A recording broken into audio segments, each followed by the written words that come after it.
What's up, guys? Chemist here from Meanwhile in the Man Cave. We take a look at all things pop culture, games, toys, or anything we think is cool. And today we are taking a look at the Neca Gargoyles Goliath figure, the ultimate action figure from the 1990s cartoon. We're going to take a look at the box real quick here. So you've got the cool artwork on the front. One of the alternate heads on him on the side here. Some different various poses along the history of the character on the back. And another pose on the side. Alright, let's open up this gatefold. There we go, the picture of the character itself. These are pretty hefty boxes too. The characters are fairly large. They're larger than the normal NECA figures, I believe. And gives you a brief look at the figure. We're not going to spend too much time on that because we're going to be opening him up. So let's get in there and take a look. Alright, let's get him out. The normal NECA packaging here. Have a blister pack. It's in 2 layers. These wings are mammoth. Let's get you a measurement on these. So, from wingtip to inner wing, you're probably talking right around 10.5 inches. So when you get these wings on the figure itself, it's gonna be huge. I don't know if you watched the Hudson video that we did, same idea with him. That was a big figure as well. So all right, we got all the ties off him. Let's take a look at some of the peripherals. First of all, we've got an alternate head. The angry look on his face. Looks pretty good.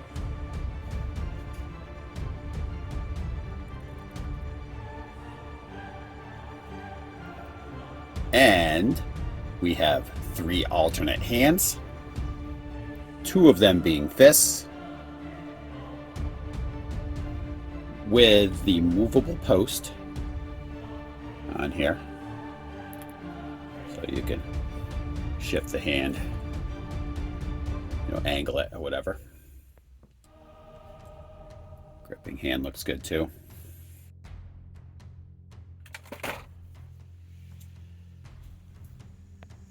On top of that, you've got like a book for Intellectual Goliath. Not bad. And you've got the hot pepper. Little reference to the show.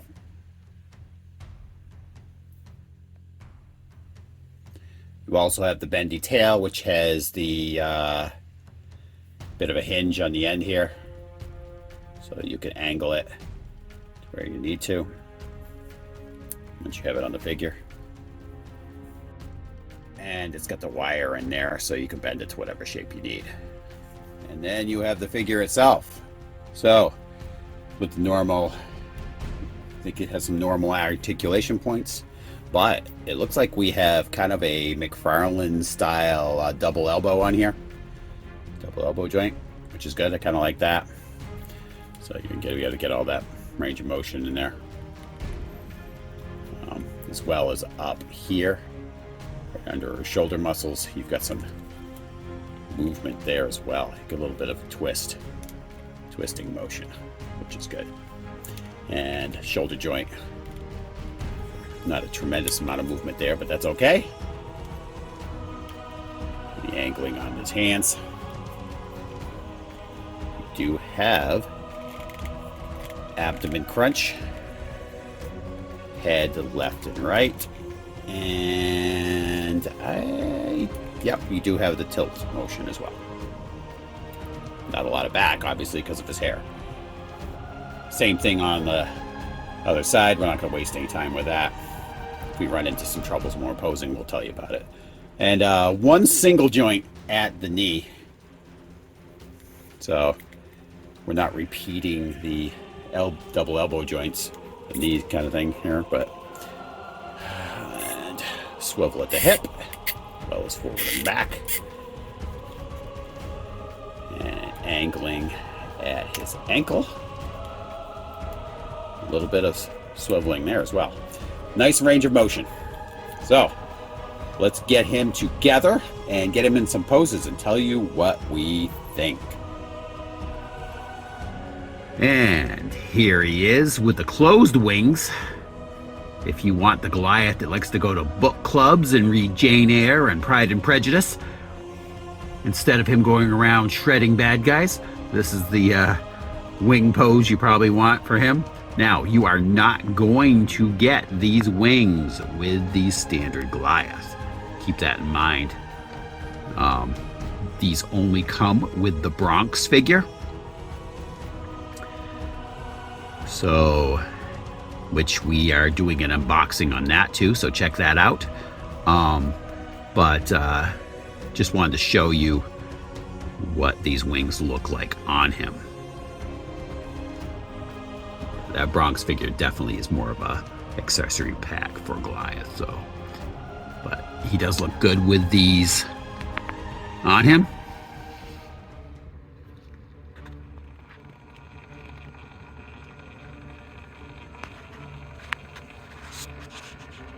Pretty sweet with the way the wings drape on his back.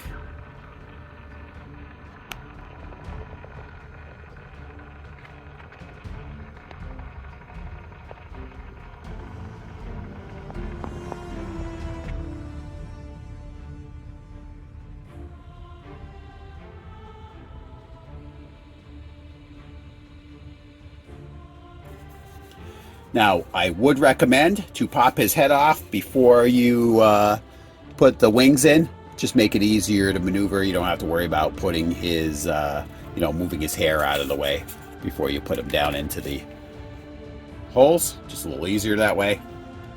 So, just got him in a quick pose. A number of different options you can do for him. Definitely like it. You have the tail to give him extra support, too. You got him standing.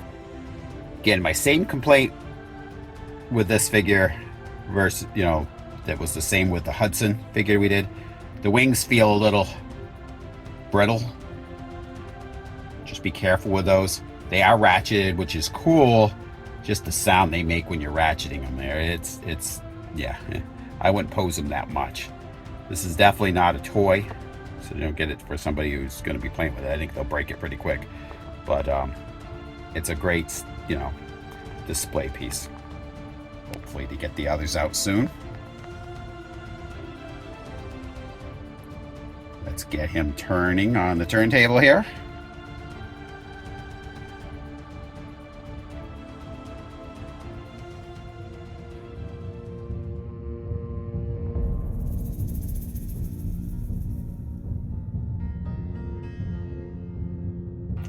Wingspan on this thing is kind of crazy too. So if you're going to have the whole set of the gargoyles, you're going to need a lot of room. In conclusion, I think this is a great figure, especially if you're a fan of the 90's cartoon. Definitely worth getting. And getting the Bronx figure to go with it, so you can get that second set of wings. So anyway, I want to thank you guys all for tuning in. Appreciate the support, and come back for the next episode of Meanwhile in the Man Cave. I'll talk to you guys later.